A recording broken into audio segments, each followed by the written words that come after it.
नमस्कार दोस्तों, स्वागत है आपका हमारे YouTube चैनल पर।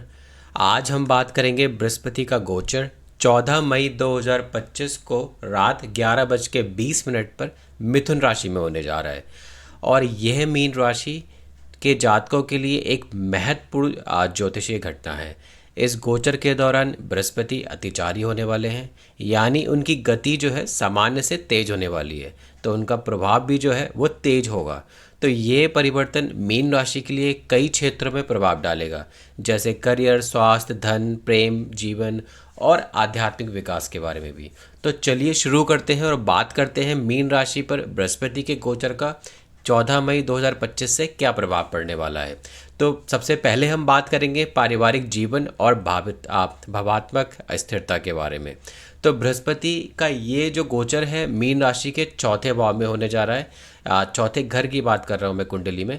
तो जो घर माता और भावात्मक सुख और प्रतिनिधित्व आपका जो घर होता है, वो घर आपका जो घर चौथा हाउस है कुंडली के अंदर, वो माता और भावात्मक सुख का होता है। तो इस अवधि में पारिवारिक जीवन में शांति और सुख की वृद्धि होने वाली है। तो माता के साथ भी आपके संबंध अच्छे और मजबूत होने वाले हैं और घर में सकारात्मक ऊर्जा का संचार होने वाला है। अगर हम बात करें करियर और स्वास्थ्य के बारे में, तो बृहस्पति का चौथे भाव में गोचर करना करियर के लिए बहुत ही शुभ संकेत है। अगर कार्यालय पर स्थिरता और संतोष, आपको कार्यालय पर स्थिरता और संतोष मिलेगा। यदि आप रियल एस्टेट में, शिक्षा में या होम डेकोर में जुड़े हुए हैं, तो ये समय आपके लिए स्पेशली बहुत ही ज़्यादा लाभदायक होने वाला है। इसी में अगर हम बात करते हैं कि वित्तीय स्थिति कैसी रहने वाली है, तो इस गोचर के दौरान वित्तीय स्थिति में सुधार की संभावना है।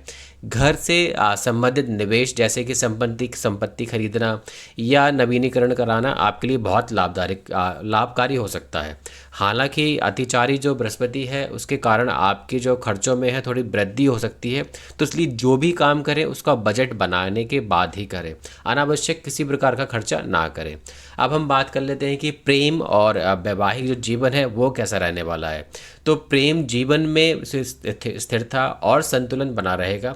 यदि आप विवाहित हैं तो जीवन साथी के साथ आपके जो संबंध हैं वो और ज़्यादा मधुर होने वाले हैं। और अगर आप अविवाहित हैं तो उनके लिए आप विवाह के जो पक्के योग बनने वाले हैं इस साल के अंदर।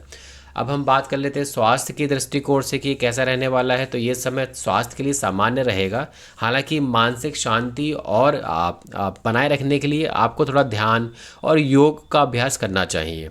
और नींद की गुणवत्ता का आपको बहुत ज़्यादा ध्यान रखना है, आपको नींद पूरी करनी है।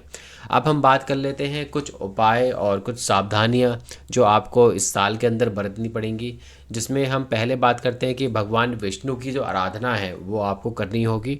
हर गुरुवार को भगवान विष्णु की पूजा करें और ओम नमो भगवते वासुदेवाय मंत्र का आपको जाप करना है। ये बृहस्पति के जो सकारात्मक प्रभाव है उसको बढ़ा देगा। अब हम बात करते हैं कि आप कौन सा स्टोन, यानी कि आप सफ़ा यानी पीला पुखराज जो है वो आप धारण कर सकते हैं। लेकिन इसके लिए मैं आपको बता दूं कि जब इसे धारण करने से पहले आपको अपनी कुंडली किसी ज्योतिष को दिखानी है, उसके बाद ही आपको इसको धारण करना है। तो उसका पूरा का पूरा प्रोसीजर, किस तरीके से धारण करना है, कब करना है, ये सारा पूछने के बाद ही आपको इसको धारण करना चाहिए।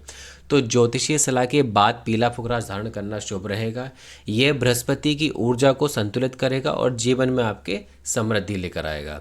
अब गुरुवार के दिन कौन कौन से उपाय आपको करने हैं। तो गुरुवार को केले के पेड़ को जल अर्पित करें, गाय को चने और गुड़ खिलाएं और पीले वस्त्र, हल्दी या धार्मिक पुस्तकों का आपको दान करना चाहिए।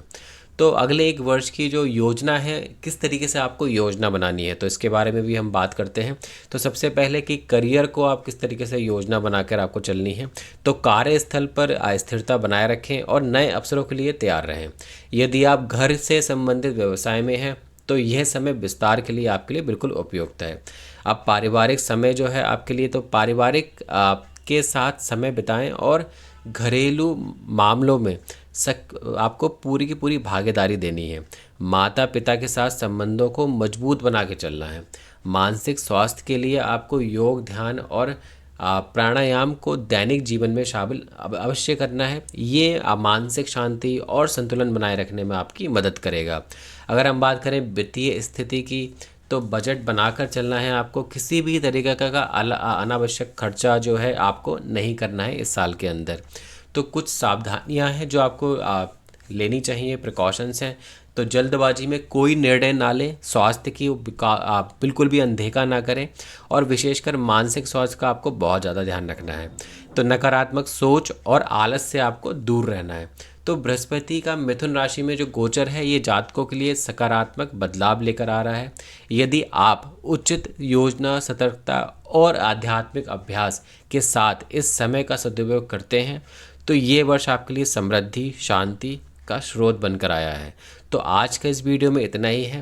अगर आप ये वीडियो आपको अच्छी लगी हो तो कृपया चैनल को सब्सक्राइब करें, वीडियो को लाइक करें और बेल आइकन ज़रूर दबा दें, क्योंकि इसी तरीके की और भी बहुत सारी वीडियोस हमारे इस चैनल पर लगातार आती रहती हैं।